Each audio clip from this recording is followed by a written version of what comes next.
What's up, ladies and gentlemen? This afternoon we are out here test driving a Hyundai Sonata N Line. The N Line is the sportiest Sonata that Hyundai has ever offered us, at least here in the United States where I am. This car comes with a 290 horsepower, 2.5 liter 4-cylinder turbo engine, 8-speed dual clutch transmission. Those are wet clutch packs for those of you who care about such things.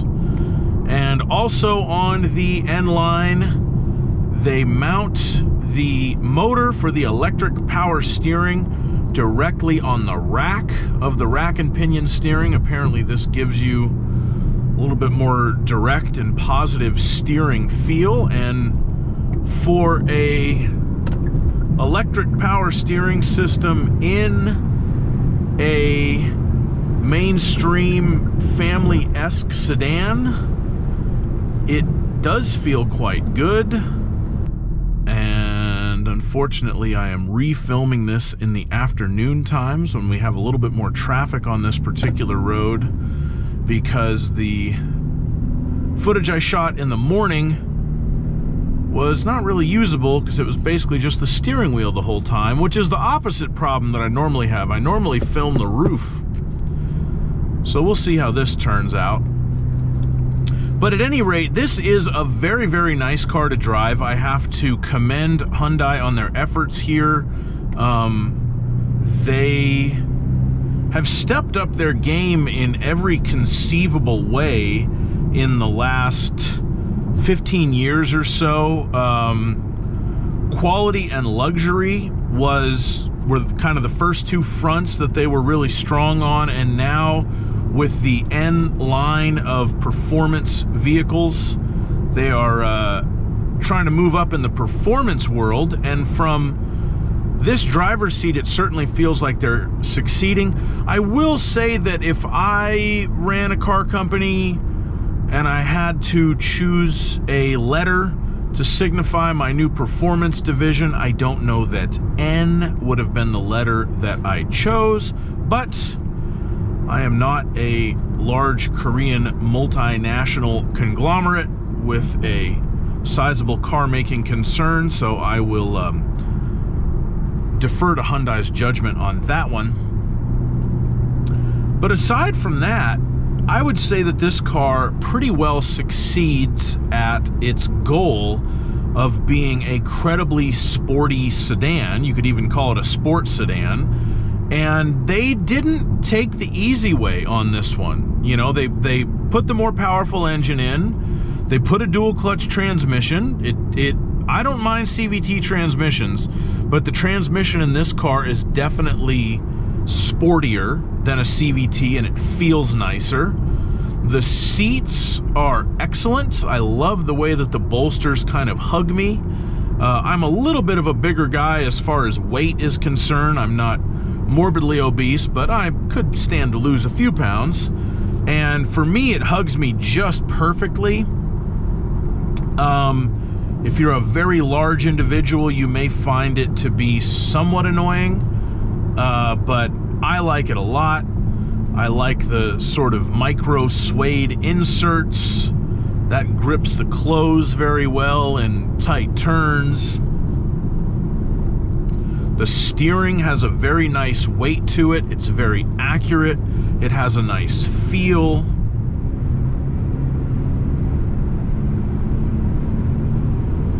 The engine has a decent sound to it. And this car it does have some power. So last night, I tried doing my fuel economy test that I do on cars last night, and I filled it up and drove it down the road and turned around and drove it back up and did about 117 miles, and I'm filling up the tank at the gas station. I'm watching the gas pump, and it's like, this thing is taking way too much fuel. What is going on here? Well, there was some kind of malfunction with the pump where it didn't automatically shut off, and it literally filled the car up to overflowing. It was spurting out of the thing, and so that ruined the test results there, because I normally just let them fill till they click. And so then I had a car with too much gas in it, which is really not good in a modern car. You don't want to overfill them like that. So I drove it around for a little bit after that to try to burn some of the fuel off, just so I wasn't parking it in the garage full to the brim with gas. So it started raining pretty good at that point, and I'm getting on the freeway and it's raining and it's late at night. There's no traffic, and I floor it on the on-ramp, and the traction control was kicking in until I hit about 70 because the engine was just spinning the wheels in the rain, you know.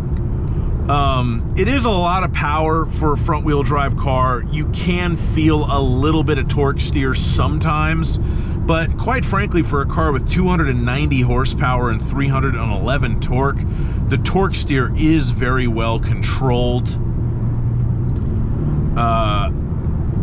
It's certainly better than the 92 Saab 9000 with a 5-speed manual and the Aero Turbo that I had, but that was an old car from a long time ago. Let's see if we can't turn it around here because there's construction up ahead, and hopefully this footage turns out, or I'm gonna have to edit this thing together like a frickin' ransom note. I'm not gonna quite make that. Ooh, right into the sun. Little wheel spin.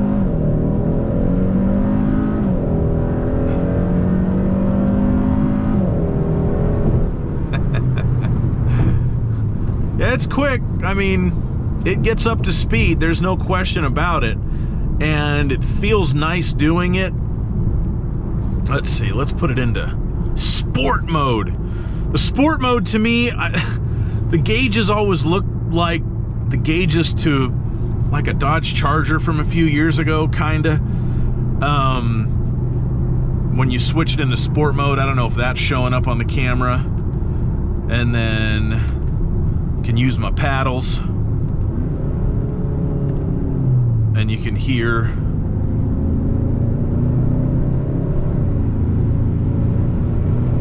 how quickly it snaps off the shifts. The rev matching on the downshifts.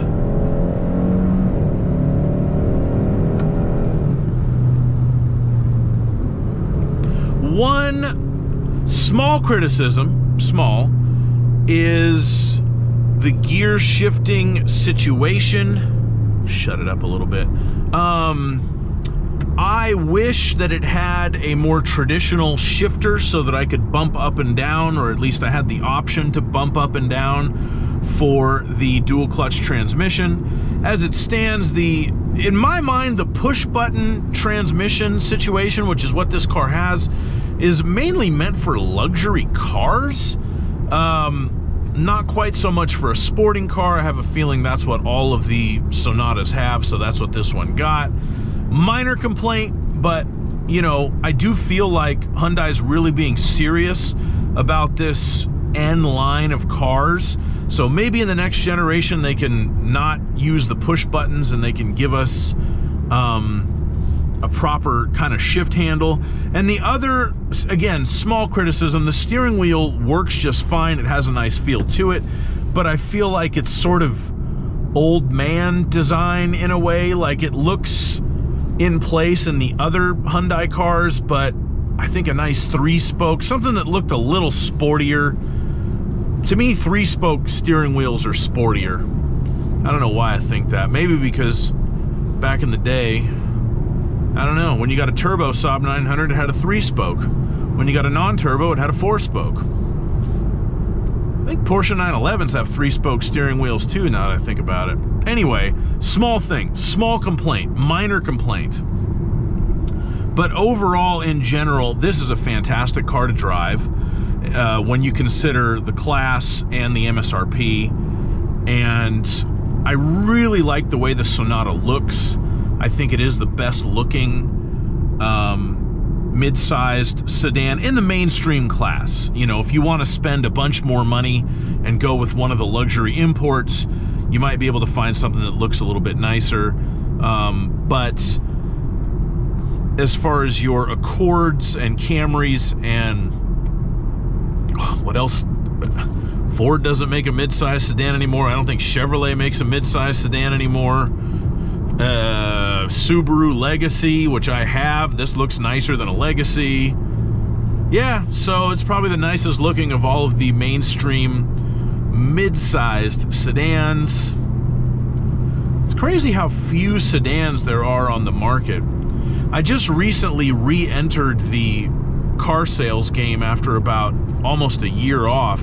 And one thing that I've noticed right away is sedans are coming back. They are a lot hotter than they were when I left a year ago, and I think that it's kind of a dual-pronged thing of fuel got so expensive that even though modern crossover SUVs are relatively fuel efficient, relative anyway to old school truck-based SUVs, they're still not as fuel efficient as modern sedans, and sedans typically are a little bit less expensive, and people are starting to get a little bit more worried about the economy.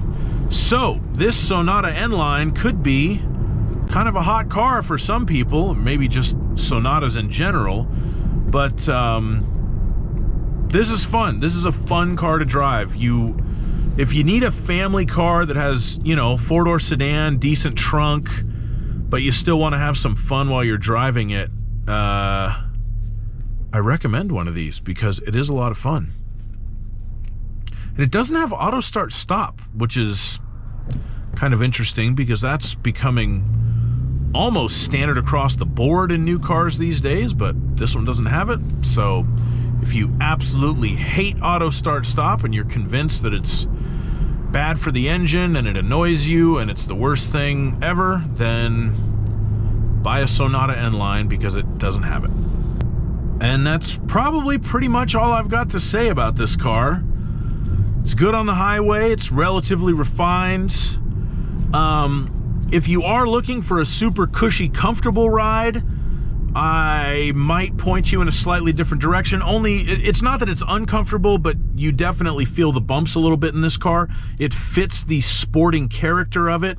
And I will admit, this is the only new body style Sonata that I've driven, and I have a feeling it's a little bit stiffer than maybe a base model or a limited or something. So that's something to keep in mind if you're looking for a smoother ride and the sportiness isn't really important to you. You might do better with a base trim just because, hey, it's cheaper anyway, and why pay extra for all the sporty stuff if you don't really care about it?